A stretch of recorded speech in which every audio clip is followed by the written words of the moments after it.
Hello, this is Travis Ritchie. I play Inspector Spacetime, and you're listening to Mark Who 42.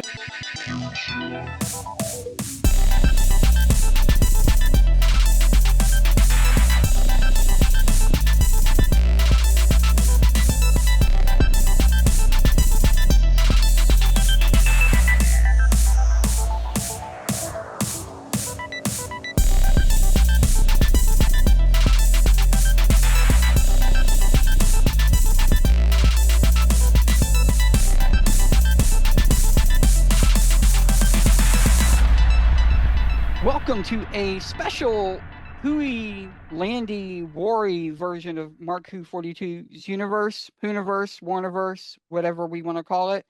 I'm not Mark. I'm Jarrod. And I'm here filling in because sometimes he has enough rope that he tries to pull me in. I was able to tie him up now, so Mark's not here to talk about this. I'm here on my own with Vicky, Juan in Orlando. Oh, sorry, Juan. Juan in Orlando. Vicky and Reno. They're so excited that they just are jumping in to talk over each other. It's exciting. How are you both doing? I haven't been here for a minute. Well, I'm surviving, although it's cold where I'm at. We went through a cold front here in Florida, probably around 50 degrees or maybe even 40 degrees. I know that's nothing, but we felt a little bit of the winter. Today we came up with fog. Oh, fun. Yeah, and I even rode my bike in it, but I had a light on, so there we go. Today was my first day at work, but I have to, because I had use or lose, and there was a whole thing I got to use some vacation time that I didn't get to use last week because we were given extra holidays. Yeah, we had our week of winter here in Orlando. That was fun. That's probably all we're going to get. And yeah, Juan, it's weird how that happens with vacations because I had a week of vacation the week of Christmas and then found out that the customer I work with at work had a vacation the week of New Year's. So I just sat there for 2 weeks and kind of got a new.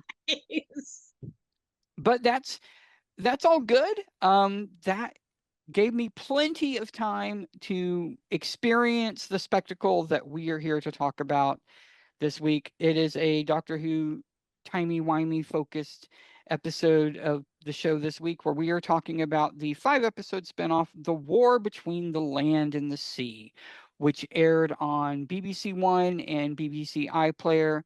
If you are listening to us and you haven't seen it, I guess you can catch up on it whenever Disney Plus decides to air it. Rumor has it that'll be February. We'll just wait and see. Juan, how did this spinoff come about? Well, I don't know how the spinoff came about. I'm just going to give you a history. I mean, I might give you a theory about how the spinoff came about, or at least as I understand it. Okay. But this is all based on the creation of Malcolm Hulke, who started off with Doctor Who and the Silurians in 1970, which I resaw last year as part of its 55th anniversary with the Galactic Journeys rewatch. And, the idea of aliens not coming from outer space, but from our own past, to try to keep the unit format from becoming stale with repeating alien invasions and mad scientists, which was the worry that Mac Hulke and Terrence Dix had. And then, there was a semi-sequel with the Sea Devils with an aquatic version of Silurians where the heads of the aliens were actually hats to make them even look taller. And then they both came back in 1984, Warriors of the Deep, which was a rush story because Margaret Thatcher wanted to have a general election and Doctor Who had to rush the production of that story, which is why we get the cheesy Merca. Doctor Who have to rush production? Surely not. Well, they had to rush it more than usual for that occasion. It was either that or lose the studio speech and maybe lose the story. Now, there were a couple of comic book stories, and I'm going to go through them real quick. Twilight of the Silurians, which had a Silurian, dealing with the early caveman before he went into hibernation with a twist. And then there was the Devil of the Deep, which was another story about a guy who was shipwrecked and found the Sea Devil. He got along with him. And unfortunately, the pirates that originally shipwrecked him came back, and things did not go well. And then, of course, They also came back on a great Sarah Jane story, The City of Devils, which was written by Gary Russell, which had Sarah Jane K9 find a whole civilization of Silurians. There was great art, you had them, and actually had a happy ending, which is not a true thing for a lot of these stories. And then during the modern era, we had The Hungry Earth, Cold Blood, which is written by I forgot about this, Chris Chimble, brought back the Silurians into the modern era. And of course, we had Lady Vastra, the Pasternosa gang, who showed up in the Matt Smith era. And then lastly, Legend of the Sea Devils. And I believe that creature underneath is a Merca. But one of the things that really bugged me about Legend of the Sea Devils, and they avoided that in this story, was calling them Sea Devils. The Sea Devils was just something that a random ship or sailor, I should say sailor, called them, I believe, in the Sea Devils. That wasn't really their name. They forgot about that in the Warriors of the Deep. And it really irritated me that Chimble kept making the lovely Jodie Whittaker say that all the time in Legend of the Sea Devils. And something that I think they did right with creating the term Homo Aqua in the novelizations, which had the Silurians, and they appeared here and there. They came up with the term Homo reptilicus, so Homo aqua, since all these the sea devil creatures came from the ocean, seemed more appropriate. So that is the setup. And I will make a broad comment, and we can get back to it. We can put a pin to it. This seems to be a complete, reimagining of the earlier stories, but just put it on a major scale and a bigger budget. And I just, off the top of my head, the ending could have used some work, or maybe this is the ending we get for our times. But I don't know if we're getting, to quote another friend podcaster, maybe we're getting ahead of ourselves. But that's the history of the characters throughout Doctor Who. Yeah, and they've been all over the place, as you said. There have been some brilliant Big Finish audios that have featured the Silurians and the Sea Devils through the year. There was a great one from Tom Baker just recently that's called The Storm of the Sea Devils that takes place in India. That's a really good listen if people want to hear that out.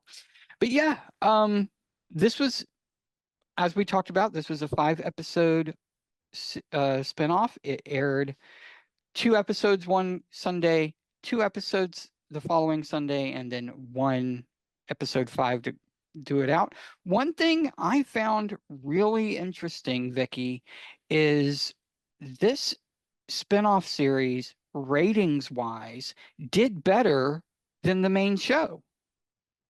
What do you think it was when you look?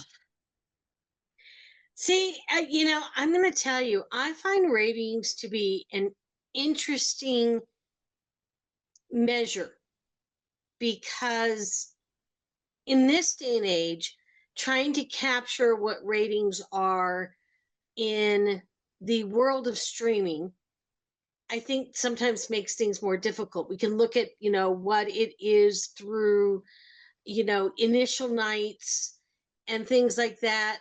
I will say that this was extremely well written, well acted, engaging.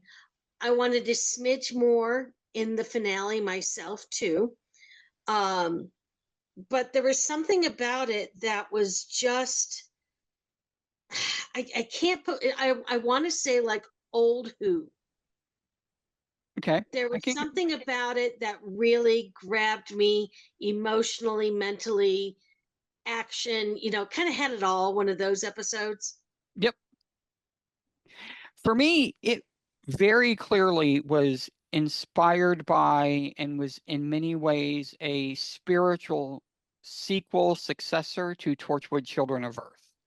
Again, yes, you had Torchwood Children of Earth. That was again a 5-episode arc, dealt with something, and you even had, as you're watching the war between the land and the sea, you can see where one inspired the other in the real world. The locations were the same.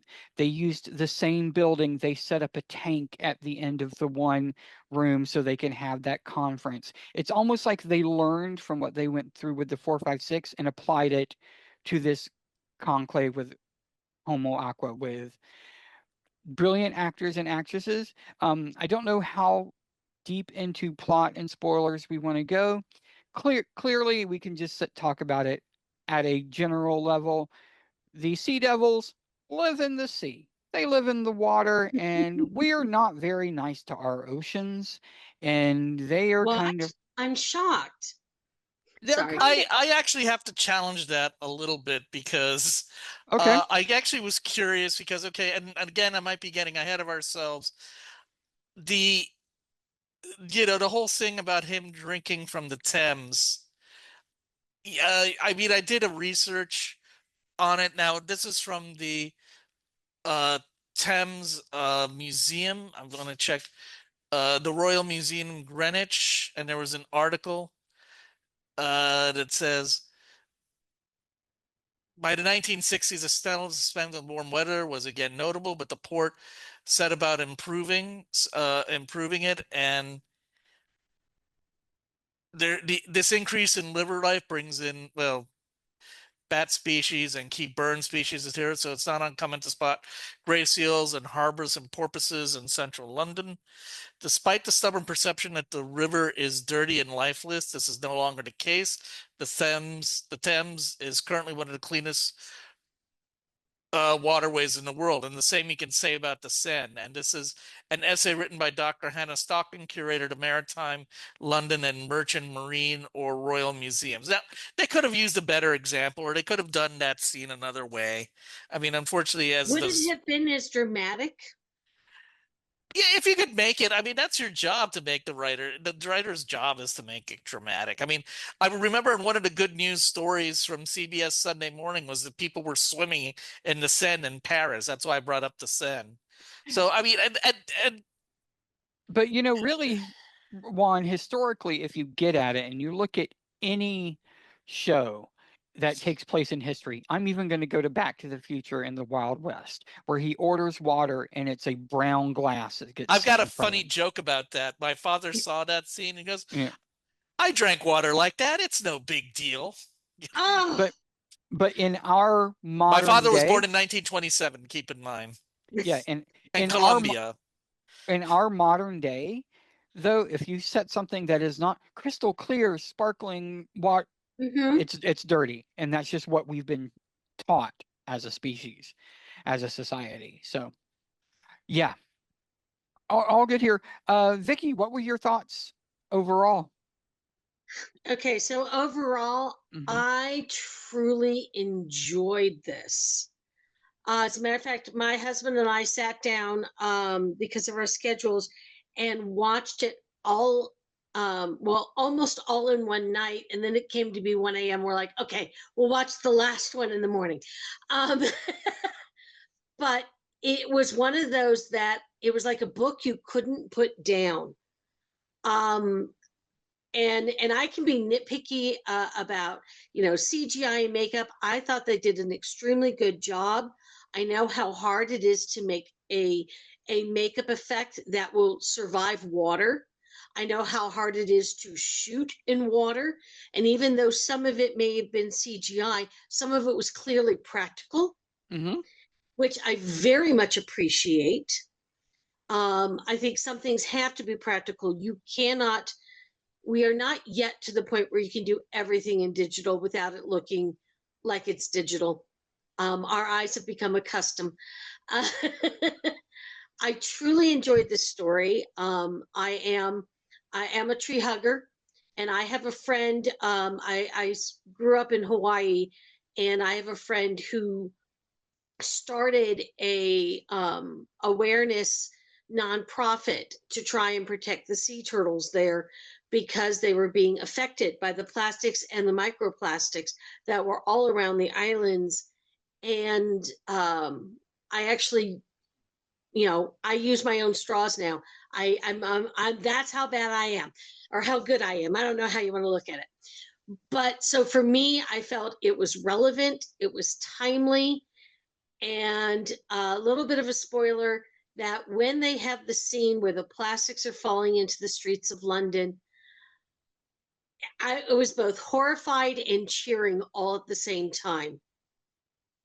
So it's really, I want to bring up something that you said right there about practical effects. One thing that Yeah. impressed me, the most when I heard it is any shot you see of Russell Tovey swimming is Russell Tovey swimming. It is I not a love stuntman. that. It is not a stuntman. And apparently I they was would, wondering if at the end that was him or not. no, it was him. And they said that when they were doing the filming that they would ask him, hey, can you go down and twirl around and do this? And he went like a fish. Great. So Well, to be yes. fair, how dangerous is swimming? You know, he wasn't going. I mean, I don't think he was endangering his life. Yeah, Like but doing it. there, No, but it's tricky to do those stunts in water if you don't know how to do it. right. It's especially, not with any nasal apparatus or thing. I Uh-huh. mean, granted, that could have been removed in post. We don't know that. So, and just to pick up on one more thing you said, that scene where the trash is being returned to the land, you could see where that Disney money went. You could Yeah. 100% see where the Disney money went. And I laughed so hard at the Titanic. So That was a nice touch, especially because of the connection between Right. Toby and the Titanic episode. And I'm just like, oh, y'all are just throwing it in there, aren't you? Yep. But I appreciated that in the I will be honest, I did wonder. I'm like, please tell me that they actually took trash that already existed and they did not make Hollywood trash because good Lord, all right, we already have enough. Um I just that was very impactful to me. And my husband's not quite the tree hugger I am. And even he was it just and to be honest, even with everything you see, frankly, that's a fraction of what's in the waters.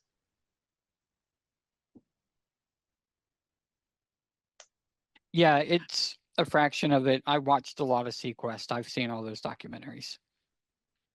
well, and also, well, you brought up the fact of the Disney money, and I think that's I want to go back to. Hmm. I mean, Mm. supposedly this is part of the negotiation, like of the 3 specials, the 2 seasons, and they put in these 5 episodes, and and I do want, this is part of negotiation, and I don't know why Disney's delaying for their broadcast, because I don't know if that means as soon as they No. broadcast episode 5, the deal is over, and then it's a now what? I mean, Well, unfortunately, I don't know if you guys have been discussing it on the mhm, Traveling TARDIS yep. show about the whole negotiations and the fact that Iger came back, and also the instability of the whole of the bit of streaming as a whole is the reason why Doctor Who's future is nebulous. And I'm not even going to begin to Well, speculate, but I do wonder, was it better to have these 5 episodes? I mean, I think overall the show was okay. There were some parts of it but would it have been better just to have 5 more episodes of Doctor Who? And also, I want to bring up something with the ratings. Was it competing against anything? Was there anything playing on BBC or ITV or any of the major networks in Britain okay. I'm against gonna it? I'm gonna answer this in phases before we go to the break. Um, it is very interesting that this went out on Sunday. It did not go out on Saturday. And Doctor Who historically, even during the Chibnall era, did pretty good on Sunday. So I wonder if the ratings, as you said, Juan, had to do that it was Sunday, that it wasn't Saturday. It wasn't up against Strictly or anything of that nature. I thought Strictly was its lead-in, or the Or show after. after. It wasn't directly up against anything, is what I'm saying. It wasn't Oh, okay. showing opposite. It wasn't showing opposite something. Now, one little thing that's very interesting with the Disney BBC deal right now is the BBC cannot negotiate for a new partner for the show until the deal is done. The deal is not done until this show airs on BBC or on Disney Plus. So, I hate deals like that. and in many ways, this might be Disney stringing them along a little bit.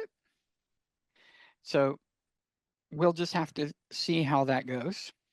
But yeah, I think this has performed better than anybody thought. I mean, it's better than the sum of its parts by far. And we will get back into that after the break. Don't go away. Don't go away. We'll be back with more Mark Who 42 after this. Get ready for the ultimate geek experience right here in the Sunshine State. Florida Geek Scene presents a full calendar of events and conventions. From anime to horror, we've got it all. Meet your favorite stars, find rare collectibles, and immerse yourself in your passions.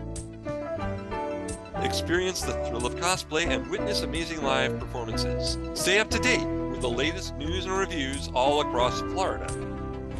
Florida Geek Scene, where pop culture happens. Visit us online for more. Don't miss out on the fun. Join us at Florida Geek Scene, floridageekscene.com. Oh, hey, I got something. Since 2009, we have been the premier cartoon podcast here at the Geekcast Radio Network. We are Tooncast. From taking you beyond the cartoons we grew up with to seasonal saucy toon talk, and now we get the origins of toonsters everywhere as we ask guests 30 questions about their cartoon watching experiences, plus so much more. Tooncast is back. Join me, TF2 and Mike, and the rest of the GCRN crew as we give you all the toon talk you will ever need, only on the GCRN, and wherever you consume your podcasts. We are beyond good, beyond evil, beyond your wildest imagination. We are all tunes all the time here on Tooncast. Yeah. You are listening to Mark Who 42's Universe. And welcome back to this special Markless episode of Mark Who 42. I'm Jarrod. I'm the cool uncle who's come to babysit while the dad's away. Joining me are... Are we the kids? Yes, Juan, you and I are the kids. Yeah. We're the kids who misbehave when daddy's away. Can I just watch TV and we leave each other alone, and then that, we have that agreement? That's fine. I'll order pizza and we'll just sit around and play Fortnite all night. I don't care. All right. Sounds good to me. So, all right, we are here discussing the Doctor Who spinoff, The War Between the Land and the Sea, that recently aired over the holiday season on BBC One and BBC iPlayer, coming soon worldwide to Disney Plus at some point in the future. We don't really know. Mark is not here. He thoroughly enjoyed it. He and I have had conversations over on our other show, the TARDIS Travel Guide, about this. It is very well done. It is very thematic. Juan, you were talking before the break about the Disney deal, and you would have preferred more episodes of Who to this. It's not that I think that this was bad, although, can I go on a quick tangent? There was one scene that they should have cut out, and this is, okay, and go I'm right going to ahead. get political.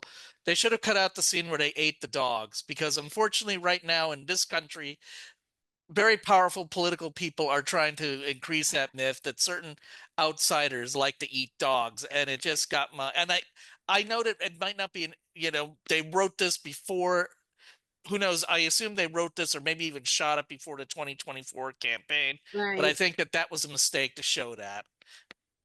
It worked.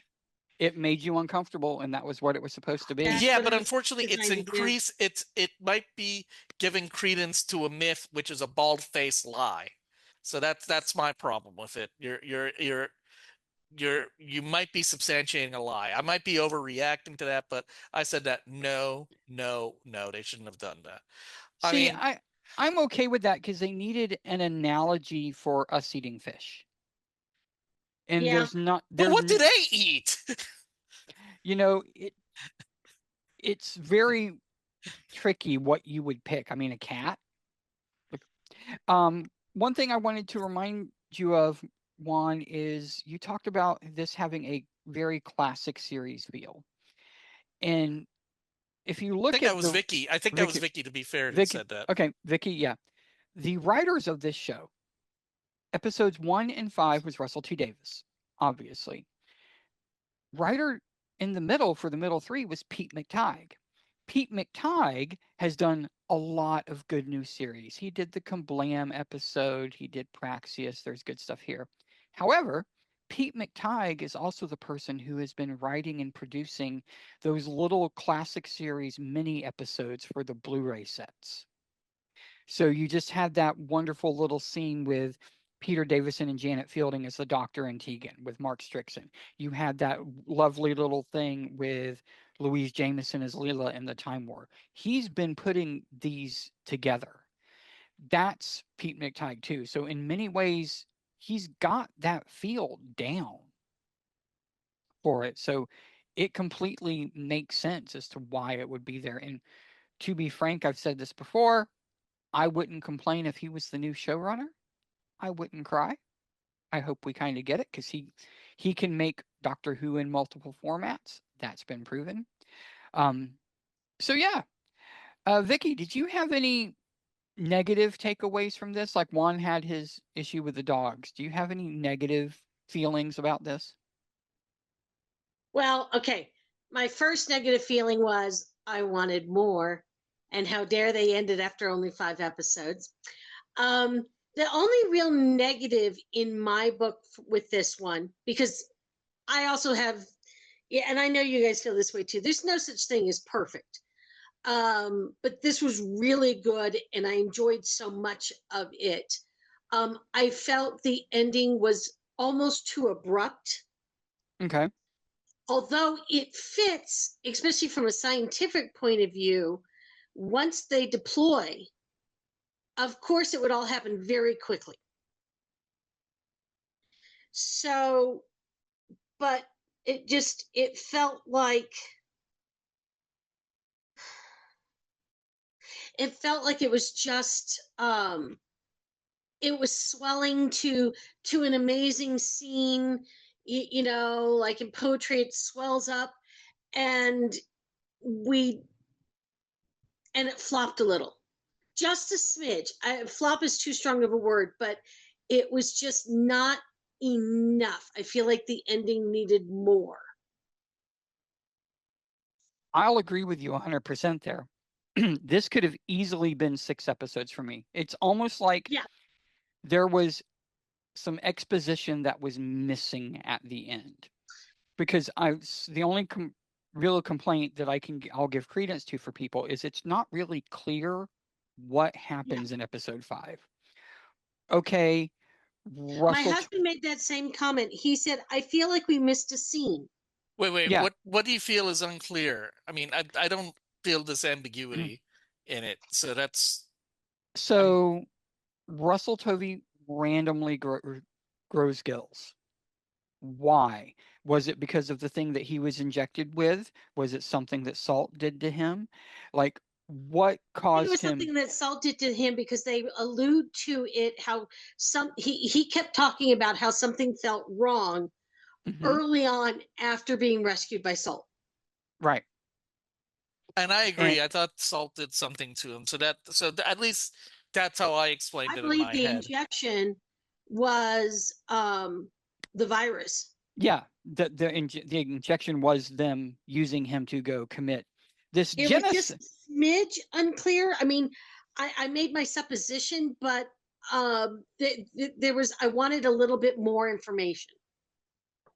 Yeah, they did kind of push this genocide under the rug, or sweep it under the rug a little bit. Yes. I think that I gotta disagree. I felt the genocide, and I think it was said that it was wrong. You know, we were not the good guys in this. I mean, particularly through Kate's, you know, anger about it. I mean, it could have. I mean, you know, if Kate had been put in it, she would have used it as a deterrent to maybe negotiate on more equal grounds, because Tide was not negotiating, in my opinion, fairly. And I mean, at least the way that the writers at that point were scaling it, they put it firmly that he was, being, not negotiating in good faith, or at least, in our opinion, being reasonable.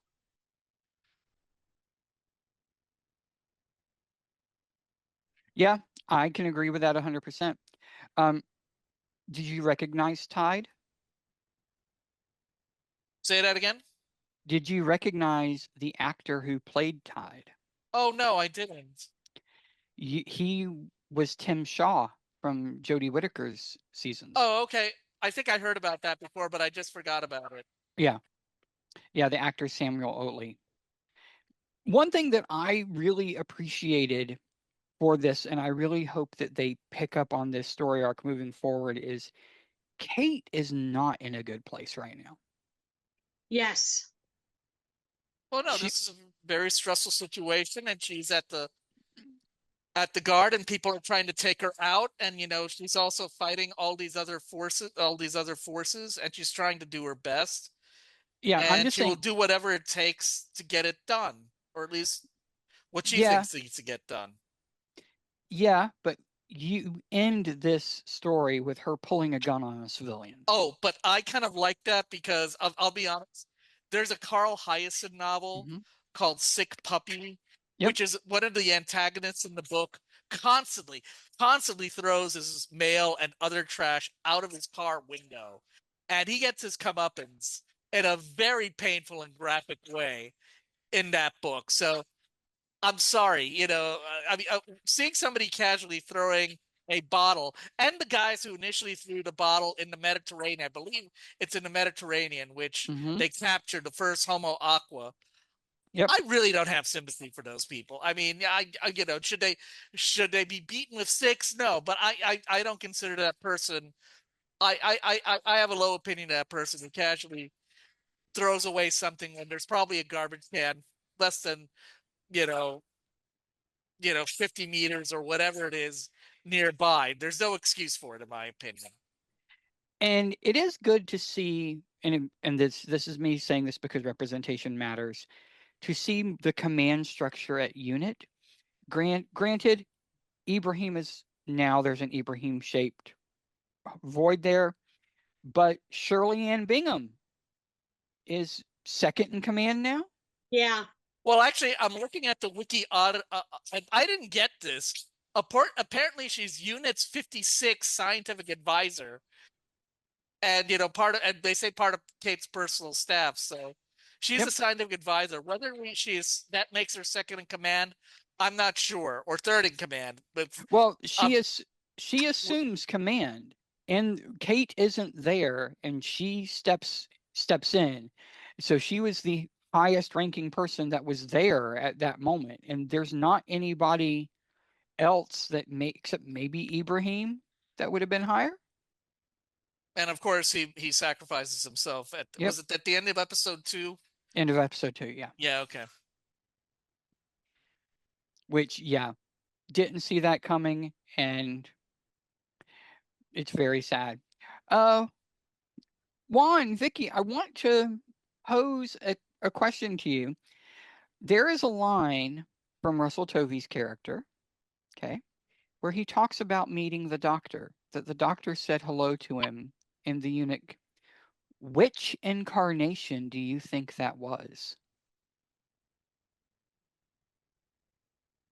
I was racking my brains, and then when I realized what character he played, I'm like, well, okay, it's not the actual character that actor played, and it's like, where, when? I mean, would that be Jodie? Would that be, who went to unit? Who didn't go to unit? It boggled my mind, and I couldn't decide which one, except that he used the word he. Mm-hmm. And which one it could possibly be. Use the word vibrant as well. Well, then that has to be really recent. Yeah. I wouldn't say. Wondering, because I was trying to also figure out exactly where in the timeline this was.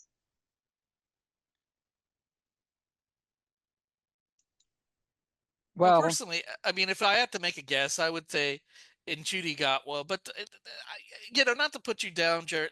I mean, it's a fun thought exercise, but does it matter? I mean, he met the doctor, and whoever they are at the time is always going to make an impression on anybody. I mean, to quote, Terrence Dix, whoever plays the doctor's got to be the most interesting thing in the room at the time. All the attention has got to go to him or her. And, the doctor's got to have, all the doctors have to have that charisma so I think just, meeting any doctor, is just going to make a complete impression on you. And, Russell T. Davis's philosophy, the doctor makes people better. That was his underlying philosophy in the show, and I guess that was the reason he put that line in. That's my guess. Yeah, it's just like I said, it's just fun because I sit here and I think about Vibrant, and I'm like, I wouldn't call the Capaldi doctor Vibrant. I would. He was Vibrant in his own way. So, but yeah, all good here. I love a good unit story. And when does this take place? Well, Ibrahim is in season 2 of Who. That's true. So it has to be after that. Right. I am kind of sad that they weren't in the tower, that they spent all the time in the bunker, as it were. Is there any reason why they weren't at the tower? I mean, they spent a lot of money on the models and that set. So I'm kind of curious. Did they film this before that set got built? Before they did series 2? I mean, no. I think what you're seeing here is, in my internal brain rationale, is they relocated from Unit Tower to that building where the meeting was taking place. Okay, because that would make sense, so they could be there on scene. Right. Right. That they were in that same building rather than being over at the Shard. Well, how far is the Shard from the Thames anyway? Well, it'd be 10, 15 by black cab, 10, 15 minutes. Okay. I mean, to be honest, if there were no scenes to be needed, I mean, I guess it would be a waste of time just to have the set where, Kate, was managing the situation to go back to the Unit Tower set instead of use whatever sets that they had available. Or I could be overthinking it. I mean, I just felt, somebody pointed out that, they paid a lot of money to make that Avengers Tower replica. It's kind of surprised they didn't try to get as much use out of it as they could. And I believe that set is still standing, the Avengers Tower set. Okay. It's one of the 2 TARDIS Who sets that still stands. Well, hopefully maybe we'll see it in next year's Christmas special. Yep, next year's Christmas special that is is this year's Christmas special. And is entering into pre-production. There are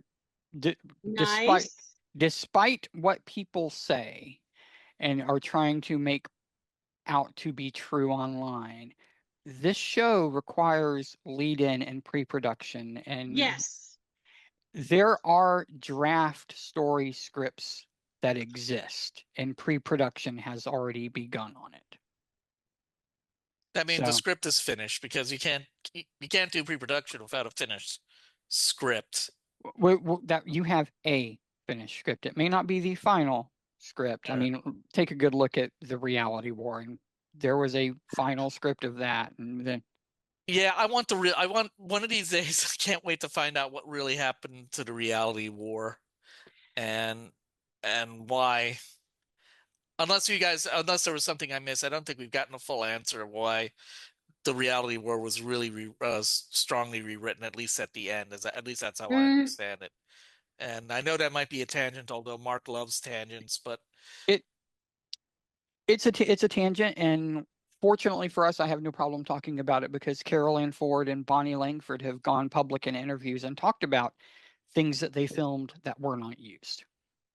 And you had and then you had that wonderful screen grab, I believe it was from France, where there was an image released onto Disney Plus as the placeholder screen that was not from the final episode.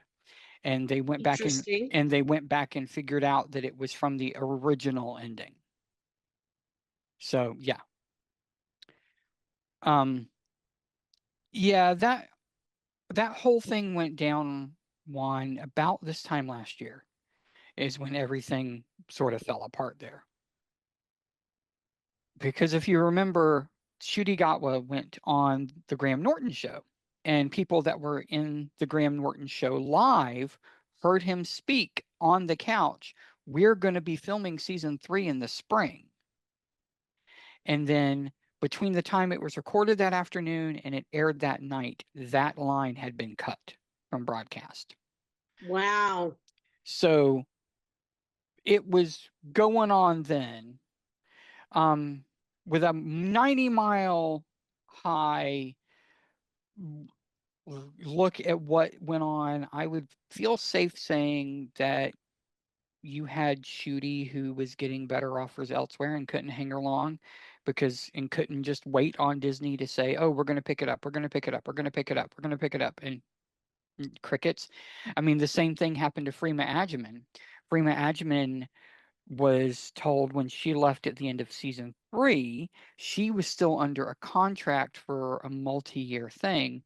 She was told, "We're going to put you full-time on Torchwood. You're going to be on Torchwood. You're going to be on Torchwood," and waited.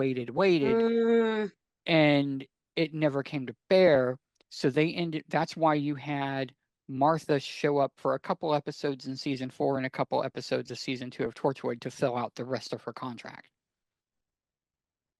So yeah. That makes sense. All things that are going to be great on DVD commentaries in about 10 years.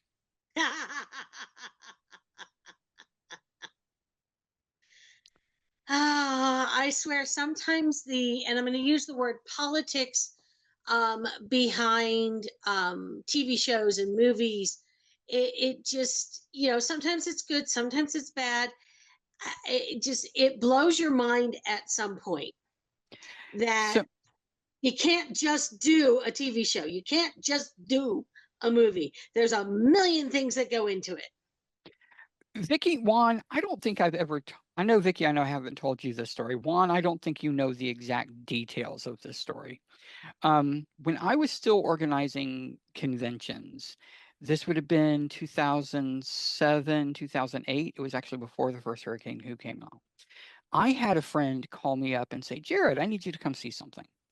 And I was like, "Okay." And I went over to see this friend, and this friend sat a script in front of me.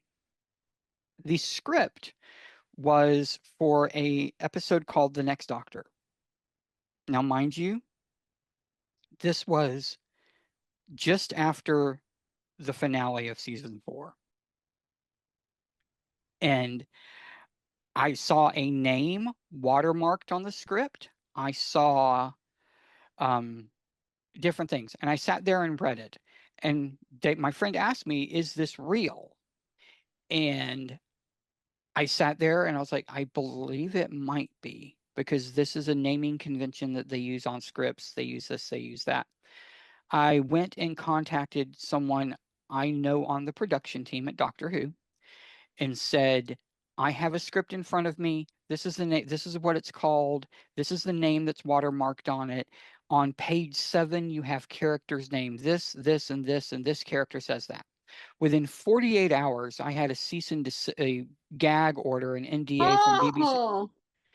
But it was a whole thing where this actor's agent, someone in the agency for this actor, leaked the script. And I'm getting all this because my NDA, I couldn't speak any opinions, speculation, etc. on Doctor Who for 8 years. Ugh. I was running a Doctor Who convention and couldn't express opinions on the show. Now that is rough. And it was rough, but that's why when they call me the man who saved the next Doctor, Julie Gardner, she signed my script book for season 1, Oh, and she actually signed it to Jarrod. Thank you for saving Christmas, Julie Gardner. So, but yeah, so for years I couldn't actually talk about anything to do with the show other than factual what is in the press. right. So, yeah, that was crazy. But you also need that because there are fans who, I love to hear things and read things, but I always take everything with a grain of salt because you don't know who's leaking what. Right. You don't know who's, just spouting off theory. I think every once in a while I'll start reading an article and about halfway down I'll realize this is somebody's thoughts that they hope this happens. Absolutely no reality at all. And I'm like, okay, that's fun and all, but I want to know stuff too, but not at the detriment of the show. Anything that's going to hurt my ability to continue watching this show that I have been watching since I was 4 years old. No, do not destroy my show. And that was what the big thing was about that issue with the next Doctor, because when it got leaked, they would have had to have completely scrapped the show and all the Cybermen that they had built, all the sets they had built, all the casting, they would have had to have gotten rid of all of it. It's just too hard. Yeah. So, all right, we have a couple minutes left. Juan, what's your takeaway on this? What 5-episode spinoff do you want next? Right now, I'm kind of ambivalent to spinoffs. I mean, as great as the things I liked about this show was Kate Stewart. Also Shirley was great. Barkley, I wish I would have liked him, but I think he did something really dumb in episode 4. He should have. I wish they would have put some more thought. I mean, get the same thing, but make him, because I think you kind of don't know. You're making a big mistake. So I can't think of anything else. I mean, off the top of my head, the only thing that would make me interested is to bring back Sophie and do something with Ace, but that's about it. I'm going to follow you there. This has proven that Gemma Redgrave can lead a show. Kate Lethbridge-Stewart. Oh, agreed. 100% can. Vicky, what about you? What do you want next? Oh. Okay, well, I'm horrible. I want it all. I like screw how much time it really takes. I want it all. I definitely want more Doctor Who, and I'm very open to whatever the next incarnation will be. But I actually kind of like these spin-offs. I very much enjoyed Torchwood. I very much enjoyed this one. And I like world adjacent because I'm the type of fan that whole package. Now, there were times I wanted to see the Doctor in this one, but at the same time, it was so good and you felt him there in spirit in a weird way because you know how much of an influence the Doctor is with these stories. You feel it. You know it's there. And there are times that the Doctor chooses to not come to Earth. Doctor cannot be here all the time. Doctor cannot hold our hands all the time. Sometimes we need to deal with things ourselves. Yep. You have Gemma, I'll watch her all day long. If I was to do a spinoff other than Unit just makes sense. I would love Graham's companion support group where all the companions get to. I would love to see a special or two surrounding that about post travel life. I'd love to see that. So, all right. Well, this has been lovely. I hope that Daddy doesn't get mad at us for breaking the toys. I've had a blast. I'll have to come back and visit again soon. You will find me normally with Mark over on the TARDIS Travel Guide, which airs on alternating weeks that this does on Subspace. And until then, I have been joined by Juan in Orlando. And Vicky in Reno. and we will talk to you next time. You've been listening to Marku 42. Your hosts, Mark Baumgarten, Vicky Jakubowski, Juan Sanmiguel, and Zion Kiros. If you'd like to leave a comment for us, please email us at marku42.42@gmail.com. Marku 42's Universe is produced and directed by Mark Baumgarten. Copyright 2026.